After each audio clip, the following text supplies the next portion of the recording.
कि अगर वो संत ना आता तो ऐसी दशा भारत की हो जाती, लोग एक दूसरे ने लूटने लग जाते। अब इसने तुरंत फिर क्या कहा कि उस संत की विचारधारा से वो घातक माहौल टल जाएगा। देखिए ऐसा वातावरण होगा और चारों ओर हाहाकार मच जाएगा, ऐसा हाहाकार मच जाएगा। लेकिन भारत से उठने वाली एक नई विचारधारा, लेकिन भारत से उठने वाली एक नई विचारधारा इस घातक वातावरण को समाप्त कर देगी। वह विचारधारा वैज्ञानिक दृष्टि से लोगों में सामंजस्य और आपसी भाईचारा और भाईचारे का महत्व समझाएगी। वह यह भी समझाएगी कि धर्म और विज्ञान में आपस में विरोध नहीं है। आध्यात्मिकता की उच्चता और भौतिकता का खोखलापन सबके सामने उजागर करेगी।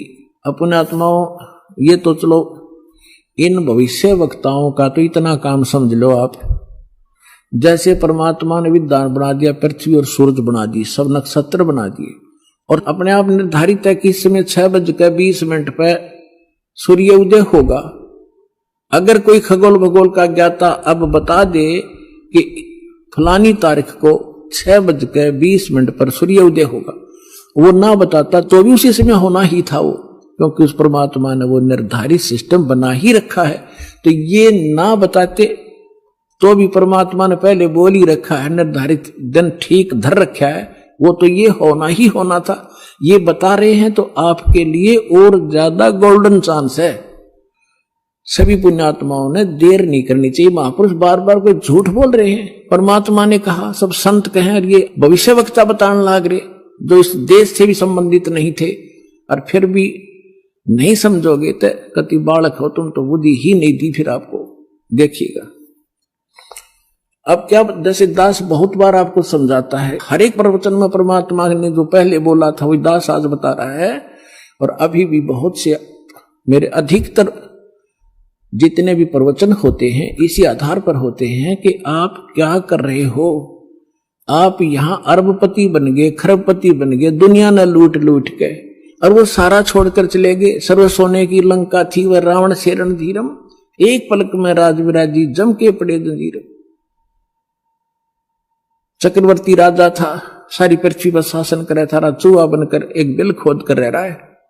खा कहिए कहते राम रटक निर्धन भला, टूटी घर की छान व सुंदर महल किस काम के, जा भक्ति नहीं भगवान। तो यहां ये बताना चाह रहे हैं, ये माइन बहन ने बताया है कि वो संत की विचारधारा से आध्यात्मिकता की उच्चता और इस भौतिकवाद का खोखलापन उजागर होगा। ये हो रहा है आपके सामने और सबकी आत्मा मान रही इस बात को, सचमुच ऐसा है। देखिए ये कह रहे हैं कि आध्यात्मिकता की उच्चता और भौतिकता का खोखलापन सबके सामने उजागर करेगी। मध्य वर्ग उस विचारधारा से बहुत प्रभावित होगा। आप जितने यहाँ आ रहे हो बिल्कुल मीडियम वर्ग के बच्चे हो सारे, बिल्कुल। और देखो कैसे आप उमड़ उमड़ कर आ रहे हो, कैसे मान रहे हो दास ने जो बोल दिया फाइनल है, ना किसी को लेना है ना देना है। विवाह एक सिंपल वे से करना है। हम विवाह के ऊपर इतना खर्चा कर देते हैं, फिर आगे सूचक बात पता नहीं कितने कुबाड़ हमने सर पर रख लिए। जब ब्रह्मा विष्णु महेश का ब्याह किया था दुर्गा ने, ना कोई भाती था ना बराती था, ना कोई जलेबी तारे था, ना कोई डीजे बजानिया था। उठाकर कह दिया ले भाई ब्रह्मा या तेरी पत्नी सावित्री अपना घर बसा बेटा, लक्ष्मी दे दी विष्णु को ले बेटा या तेरी पत्नी जाओ अपना घर बसाओ, और शंकर जी को पार्वती दे दी जाओ भाई हो गया ब्याह। अरे बाकी बकवाद तो बेमतलब की है जो हम किया करते थे, अपने सिर पर बोझ धर लिया सारा जीवन इन बकवादों के लिए, जोड़े जाते लुटे जाते यही फूक जाते। अब देखिएगा खोखलापन उजागर कर देगी। मध्य वर्ग उस विचारधारा से बहुत प्रभावित होगा। यह वर्ग समाज के सभी वर्गों को अच्छे समाज के निर्माण के लिए उत्प्रेरित करेगा। यह विचारधारा पूरे विश्व में चमत्कारी परिवर्तन लाएगी। मुझे अपनी छठी अतीन्द्रिय शक्ति से ये एहसास हो रहा है कि इस विचारधारा को जन्म देने वाला एक महान संत भारत में जन्म ले चुका है।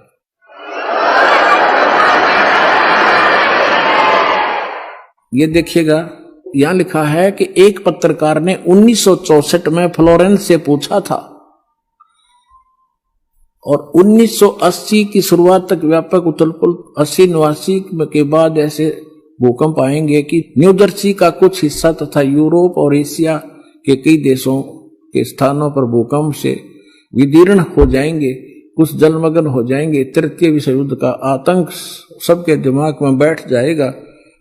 वे इस युद्ध की तैयारी कर लेंगे, लेकिन भारतीय राजनेता नहीं, संत की तरफ से शिकार है, तीसरे युद्ध से वो समाप्त कर रहे। तो 1964 तक यह जीवे थी। 1964 में तो ये युवा थी जो बता रही थी, 10, 20, 30 वर्ष और भी रहेगी, 94-95 तक यह जीवे थी। तो इसने उस समय बता दिया था, 1964 में भी इसने बता दिया था कि उसका जन्म हो चुका है।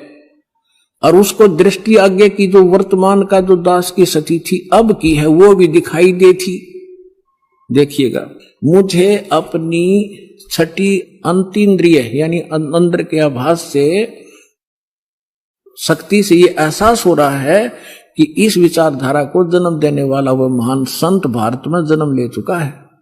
उस संत के ओजस्वी व्यक्तित्व का प्रभाव सबको चमत्कृत करेगा। उसकी विचारधारा अध्यात्म के कम होते जा रहे प्रभाव को फिर से नई स्फूर्ति देगी। चारों ओर आध्यात्मिक वातावरण होगा। ओए होए, दास बार बार कहता रहा है कि यदि परमात्मा इस दास के माध्यम से फिर से अपनी यथार्थ भक्ति नहीं प्रारंभ करते तो आने वाले 50 वर्ष के बाद हिंदुस्तान में कोई राम कहानियां नहीं पाओ, ऐसी हाहाकार मच जाती। तो इसमें यही कहा है कि वो फिर गिरते हुए अध्यात्म सत्र को फिर से उभारेगा, इसका ये भावार्थ है। उस संत के ओजस्वी व्यक्तित्व का प्रभाव सबको चमत्कृत करेगा। उसकी विचारधारा अध्यात्म के कम होते जा रहे प्रभाव को फिर से नई स्फूर्ति देगा। चारों ओर आध्यात्मिक वातावरण होगा। संत की विचारधारा से प्रभावित लोग विश्व के कल्याण के लिए पश्चिम की ओर चलेंगे। धीरे धीरे एशिया, यूरोप, अमेरिका पर पूरी तरह छा जाएंगे। उस संत की विचारधारा से पूरा विश्व प्रभावित होगा। उनके चरण चिन्हों पर चलेगा। पश्चिमी देश के लोग उन्हें ईसा, पश्चिमी देश के लोग अमेरिका, इंग्लैंड आदि उन्हें ईसा, मुसलमान उन्हें एक सच्चा रहनुमा और एशिया के लोग उन्हें भगवान का अवतार मानेंगे। उस महासंत की विचारधारा से बौद्धिक क्रांति आएगी। बौद्धिक माने अच्छी, बुद्धिमान लोग उसके साथ होंगे। देखो, बुद्धिजीवियों की मान्यताएं बदलेंगी। जो ये अंग्रेज पाके बैठे बड़े बड़े अफसर कहते हैं, नवी सोचने पर विवश होना पड़ेगा कि तुम कर क्या रहे हो, करना क्या चाहिए था।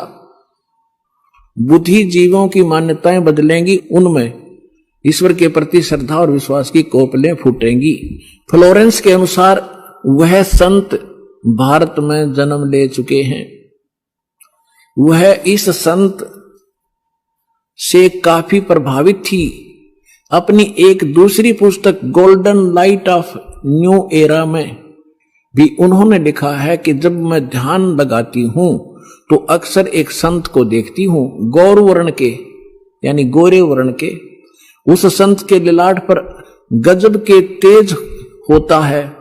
उनके ललाट पर आकाश से एक नक्षत्र के प्रकाश की किरणें निरंतर बरसती रहती हैं।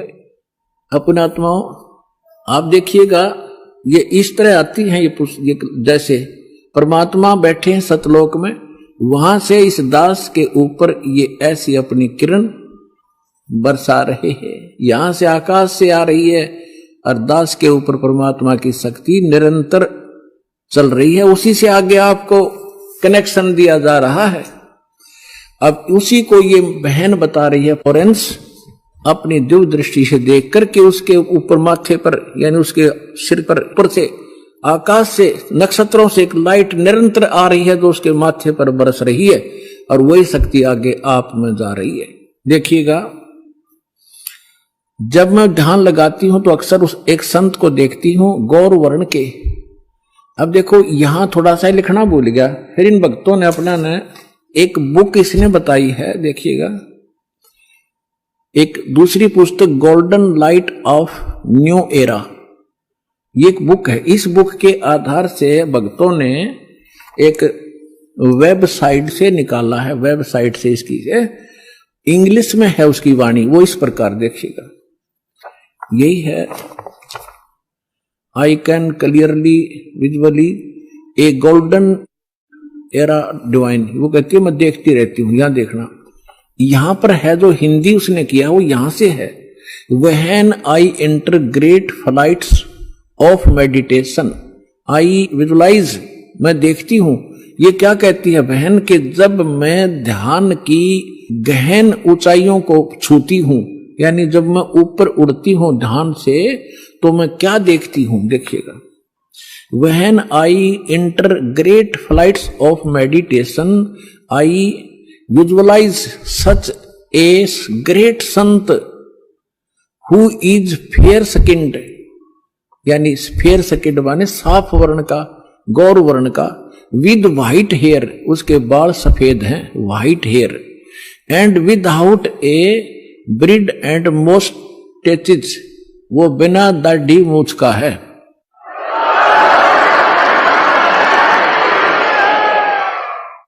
और उसके सफेद बाल हैं। दास की इस एज को वो उस समय देख रही थी कि उस समय वो ढूंढा ठावेगा। अब उसी का अंश इसने यहां थोड़ा सा कम अनुवाद कर पाया, ये भूल गया होगा। इसने अपनी दूसरी पुस्तक golden light of new era में भी लिखा है, जब मैं ध्यान लगाती हूं तो अक्सर एक संत को देखती हूं, गौर वर्ण के, आगे लिखना भूल गया, सफेद बाल थे, बिना दाढ़ी मूछ का। अब दरअसल क्या है कि ये कोई पत्रकार ने उस वाणी को, उसकी बोली हुई को अपने ढंग से चित्रार्थ किया है, तो इन लोगों का दृष्टिकोण था किसी और संत पे कि वो हो सकता है। इसमें लिख रखा है कि वो श्री राम शर्मा होगा, इस अंग्रेजी वाले ने आगे चल के, जैसे गीता मूल तो सही है, मूल पाठ गीता का अनुवादकर्ताओं ने अपने हिसाब से श्री कृष्ण का ऊपर बना रखी थी, श्री कृष्ण बोल रहा है गीता, तो ये लोग ऐसे यहां ये जान के छोड़ गया कि वो सफेद बाल होंगे और बिना दाढ़ी मूछ वाला होगा, इसलिए यहां छोड़ गया। इसमें इंग्लिश वाली में उसकी साफ लिखा है, वो उसकी अपनी बोली हुई भविष्यवाणी है, अपनी भाषा में। यहां देखिएगा, जब मैं ध्यान लगाती हूं तो अक्सर एक संत को देखती हूं, गौर वर्ण के, उस संत के ललाट पर गजब के तेज होता है, उनके माथे पर ललाट पर आकाश से एक नक्षत्र के प्रकाश की किरणें निरंतर बरसती रहती हैं। मैं देखती हूं कि वह संत अपनी कल्याणकारी विचारधारा तथा अपने सत चरित्र प्रबल अनुयायियों की शक्ति से पूर्ण विश्व में नए ज्ञान का प्रकाश फैलाएगा। आप देख रहे हो, बंदी छोड़ के बच्चे कहां कहां जा करके दूर दूर जा करके आज प्रचार कर रहे हैं परमात्मा के ज्ञान का। वह संत अपनी कल्याणकारी विचारधारा तथा अपने सत चरित्र प्रबल अनुयायियों की शक्ति से संपूर्ण विश्व में नए ज्ञान का प्रकाश फैला रहे हैं। वह संत अपनी शक्ति निरंतर बढ़ा रहे हैं, उनमें इतनी शक्ति है कि वह प्राकृतिक परिवर्तन भी कर सकते हैं।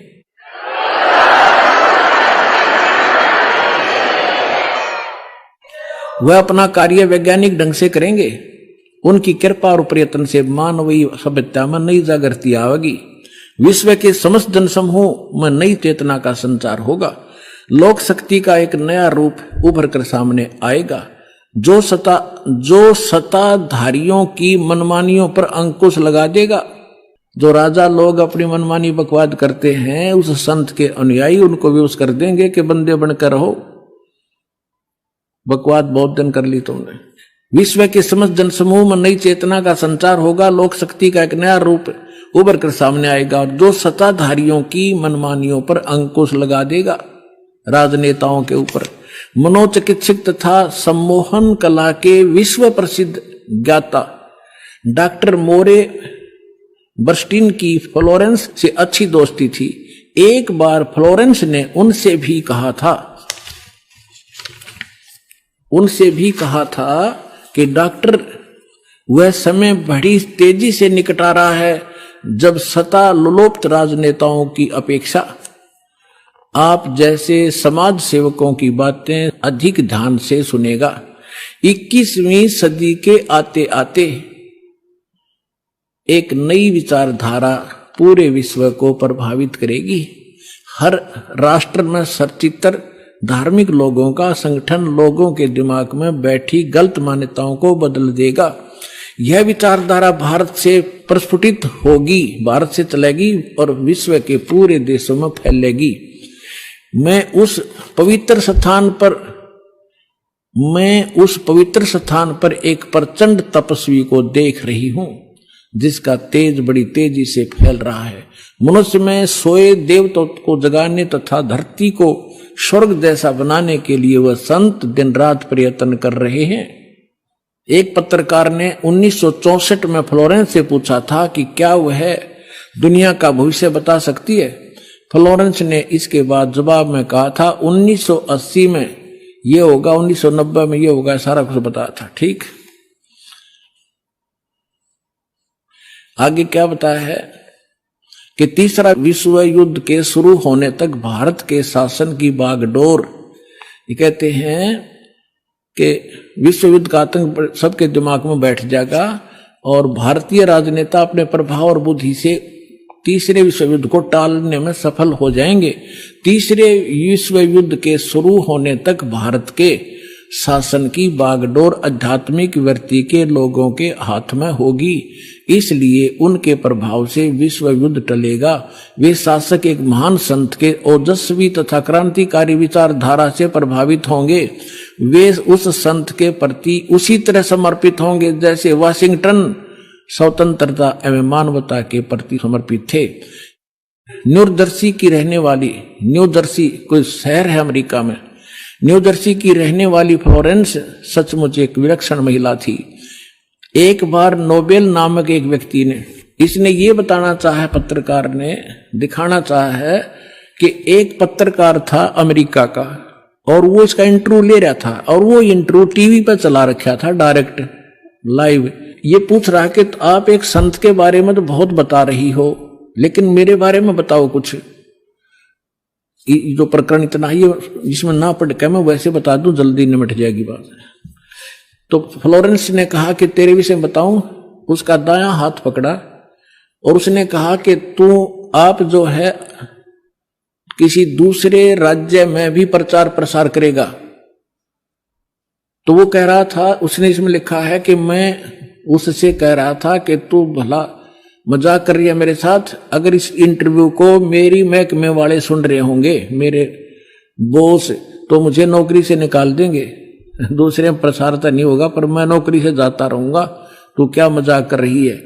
उसी समय मेरे हेड ऑफिस से टेलीफोन आया और मेरे लिए ही था, मैंने उठाया। मेरा बॉस कह रहा था कि मैं तुम्हारा इंटरव्यू देख रहा हूं, मैं हैरान हूं कि हमने निश्चय कर लिया है आपको न्यूयॉर्क के अंदर प्रचार प्रसार के लिए भेजना है। कल ही इसका डिक्लेयर करेंगे, फाइनल हो चुका है। मैं हैरान हूं, तुम्हारा इंटरव्यू मैं सुन रहा हूं कि फ्लोरेंस को कैसे पता चला और आप जल्दी आ जाइए, आपको वहां भेज रहे। तो ये कहने का तात्पर्य है, वो इंटरव्यू लेने वाला ये कह रहा है उसकी इतनी सटीक भविष्यवाणी थी तो वही कह रही है जो संत के बारे में उसकी झूठी नहीं हो सकती। अब देखिएगा, अब यहां देखिएगा, ये मैंने छोड़ दिया, यहां वही बता रहा था। ये टीवी के कार्यक्रम के दौरान उनसे बोला, मैं बोला, पत्रकार कह रहा है, आप भारत में जन्म ले चुके संत के बारे में तो अक्सर बताती रहती हो, मैं अपने बारे में भी कुछ जानना चाहता हूं, बताइए। फ्लोरेंस ने उसके दाहिने हाथ को थाम लिया और बोली, आप बहुत जल्दी किसी दूसरे राज्य में प्रसारण करेंगे। नोबेल ने एक प्रसारण सेवा के, वो एक कर्मचारी थे उस प्रसारण सेवा के, इस बात पर हंसने लगे। कुछ सेक्शन बाद बोले कि आपने मुझसे अच्छा मजाक किया। यदि हमारी कंपनी के अधिकारी इस कार्यक्रम को देख रहे होंगे तो दूसरे राज्य में तो जाऊंगा या नहीं, फिलहाल अपनी कंपनी से तुरंत निकाल दिया जाऊंगा। फिर पीछे घोषणा ये लिख दिया उसने कि वहां, अब कहते नोबेल के जब फोन पर उठाया तो उसने बताया कि हमने न्यूयॉर्क के प्रसारण का काम शुरू करने का निर्णय लिया है, वहां तुम्हें भी भेजा जाएगा। अभी यह बात गुप्त रखना, इसकी घोषणा कल की जाएगी। मैं टीवी पर फ्लोरेंस के साथ तुम्हारी बातचीत देख रहा था, वो बॉस बोल रहा है। फ्लोरेंस ने तुम्हारे विषय में जो बताया वो पूरी तरह सच है। आश्चर्य है कि यह बात कैसे मालूम होगी। नेबल फ्लोरेंस का चेहरा देखता रह गया। अब उस लड़की में इतनी सटीक भविष्यवाणी ये सिद्ध की इसने, और उसी ने उस संत के बारे में की। आगे फिर देखना, कुछ पत्रकारों ने उनसे एक बार पूछा था कि वह भविष्य को कैसे देख लेती है तथा गायब व्यक्ति या वस्तुओं का पता कैसे लगा लेती हैं। तो फ्लोरेंस ने बताया, मुझे स्वयं नहीं मालूम कि यह कैसे संभव हो जाता है। मैं भविष्य के विषय में एक बहुत महत्वपूर्ण बात बता रही हूं। बार बार कहा करती हुआ कि 20वीं सदी के अंत में भारतवर्ष में 1997 के आसपास एक प्रकाश निकलेगा। वह प्रकाश पूरी दुनिया को उन दैवी शक्तियों के विषय में जानकारी देगा जो अब तक हम सभी के लिए रहस्यमय बनी हुई थी। एक दिव्य महापुरुष द्वारा यह प्रकाश पूरे विश्व में फैलेगा। वह सभी को सतमार्ग पर चलने की प्रेरणा देगा। समस्त दुनिया में एक नई सोच की ज्योति फैलेगी। जब मैं ध्यान अवस्था में होती हूं तो अक्सर यह दिव्य महापुरुष मुझे दिखाई देते हैं। फ्लोरेंस ने एक बार कहा, इस संत या दिव्य महापुरुष का जिक्र किया है, साथ ही यह भी बताया है कि उत्तरी भारत के एक पवित्र स्थान पर वह मौजूद है, बरुआला में।